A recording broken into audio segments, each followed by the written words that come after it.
Despite unremitting anti-Semitism and persecution, many Jewish communities managed against great odds to remain in the Promised Land during the long interval between the Roman dispersion and the events leading to the re-establishment of the Jewish state in 1948. What if the dispute has never been about Palestinian statehood, but really about the destruction of the Jews and the only Jewish state on earth? In 1917, the Balfour Declaration, confirmed later by international law through the League of Nations, declared the British mandate of Palestine to be a national home for the Jewish people, recognizing 4,000 years of Jewish connection to the land and the injustice of the destruction of ancient Israel by the Romans and the forced removal of the Jewish people.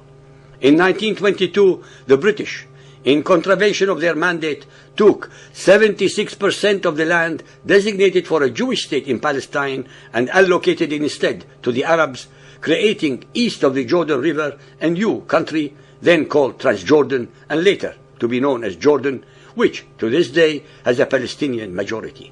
In 1947, the United Nations voted to establish two states, one Arab and one Jewish, west of the Jordan River on the remaining 24% of the original portion of the land allocated for a Jewish state by the international community. In spite of this enormous reduction of their original portion, the Jews accepted the offer, but even this was rejected by the Arabs. The Arabs wanted all. This was the beginning of a long history of Arab rejectionism. Ladies and gentlemen, 60 years ago, there was on the table a two-state solution.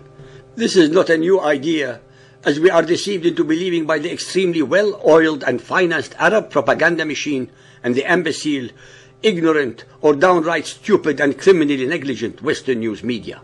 So what are the facts? In 1948, the newly reborn State of Israel was invaded by 5 Arab armies from Egypt, Lebanon, Iraq, Syria, and the Arab Legion of Jordan, all of whom made it crystal clear that they intended to destroy the tiny Jewish state at its birth and to massacre its citizens, hundreds of thousands of whom were Holocaust survivors.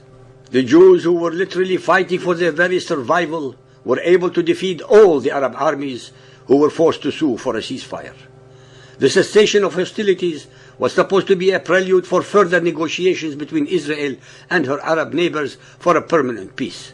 The Arab demands were, as was and continues to be the norm, one-sided and tantamount to asking Israel to self-destruct. I have to point out a few simple but important details that invariably and very conveniently escape the intellect and morality of the Arabs. Before the war against the Jews and the establishment of the State of Israel, there were no Arab refugees.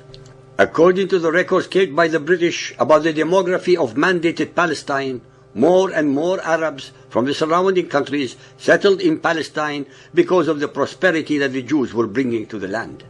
The Palestinian Arab refugees were the product of a war of aggression by the surrounding Arab states as well as by the Palestinian Arabs against the UN resolution creating a two-state solution to the Arab-Jewish dispute. While the Palestinian Arab refugees of allegedly 700,000 were the end result of Arab aggression, the Jewish refugees from Arab and Mohammedan lands, numbering about 900,000, were the product of anti-Semitic, Nazi-style rules and regulations perpetrated against these ancient communities that were occupied by the conquering Arab armies almost 1,300 to 1,400 years earlier. During the same period of 1947-48, the British also left India and the division of the subcontinent into a secular Indian state and a Muslim Pakistan. In the ensuing civil disorders, hundreds of thousands were massacred and about 20 million became refugees. There are no UN resolutions demanding any compensation or the right of return to any of the Jewish or Hindi refugees, but only for the Palestinians. There are no UN financial arrangements to help or compensate these particular refugees except only for the Palestinians.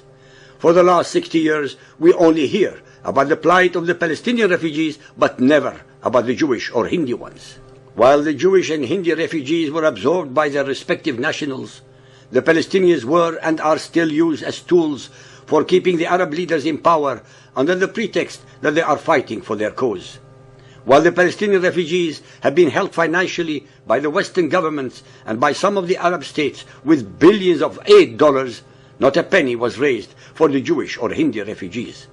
The Palestinian refugees escaped to the neighboring Arab states only a few miles in any direction, speaking the same language, having the same beliefs and traditions, while the Jewish refugees had to travel in many cases hundreds and thousands of miles, speaking 70 languages and dialects with incredibly different traditions.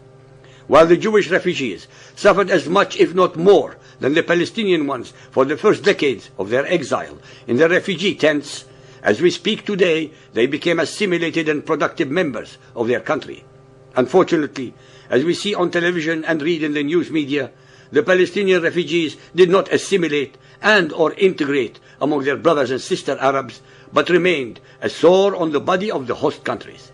While the Jews of Israel from 70 different countries around the world created a thriving and vibrant, free, all-inclusive democracy, we see the Palestinian people at war with each other as well as with their host Arab people. If it were true that the Jews were using ethnic cleansing against the Palestinian Arabs, then how can any human being explain the fact that there are 1.5 million Palestinian Arabs as citizens of the State of Israel of 5 million Jews, while one cannot count more than 10,000 Jews among 330 million Arabs in 22 states? So who actually achieved the ethnic cleansing? As we have amply demonstrated about Muhammad, that he always accused his victims of the very acts that he perpetrated against them. This is the methodology of projective identification. Muhammad's followers have been inordinately successful in their propaganda by using this methodology so effectively that most of the Western news media fall head over heels for their lies and mendacities. Once more, I would like to point out to you, our listeners, that a two-state solution has been on the table for the last 60 years, but was always rejected by the very Arabs, who are deceptively claiming that this is all they are aiming for. 60 years have been wasted to be told today that all that the Arabs want is a two-state solution. The level of hypocrisy and mendacity displayed by the Arabs and the media is so obscene it beggars belief and morality. Israel survived the war of Arab aggression against its establishment, and from 1948 to 1967, the West Bank and the Gaza Strip were in Arab hands, and there was no Jewish occupation of these territories then. For 19 years, there were no Israelis in Gaza or the West Bank. For 19 years, there were no settlements or occupation by Jews in Gaza or the West Bank. For 19 years, neither the UN nor any government in the world objected to the occupation by Transjordan and Egypt of what were actually lands designated for the two states, Palestinian part, by the United Nations. For 19 years, not a single European or Arab government or any of their news media ever cried out loud and with a sustained voice about these blatant occupations. For 19 years, no one in Western academia, Western labor unions, or any Western teachers' unions were any attempts made to boycott the academics and unions of Egypt or Jordan. For 19 years, the whole world and the United Nations were deafeningly silent about the issues of Palestinian-occupied lands or even the expression Palestinian people. If the cause for the current Arab-Israeli conflict is the occupation of the West Bank and Gaza after the 1967 Six Days War, then why did the conflict and aggression against Israel rage throughout these earlier 19 years, from 1948 to 1967, unabated, with continued Arab refusal to recognize Israel and to make peace with its Jewish neighbor?